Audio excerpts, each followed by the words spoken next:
বেশ নাটকীয়তা জন্ম দিয়ে আগামী মাসে চ্যাম্পিয়ন্স ট্রফির জন্য দল ঘোষণা করেছে বাংলাদেশ ক্রিকেট বোর্ড বিসিবি।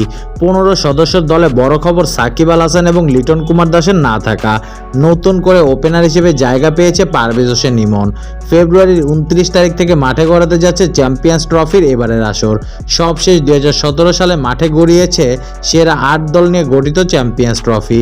রোববার বাংলাদেশ দলের চ্যাম্পিয়ন্স ট্রফির দল ঘোষণা করেছে বাংলাদেশ ক্রিকেট বোর্ড বিসিবি, যেখানে জায়গা হয়নি লিটন কুমার দাসের।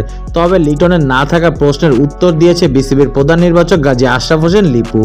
জানিয়েছে ওয়ানডে ফরম্যাটে পারফর্ম করতে ব্যর্থ হওয়ায় দল থেকে বাদ পড়েছে লিটন।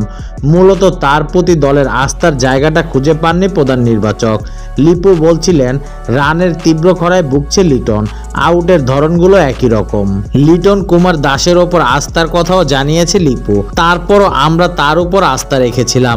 সাদা বলের ক্রিকেটে তাকে আমরা অনেক ম্যাচ খেলিয়েছি।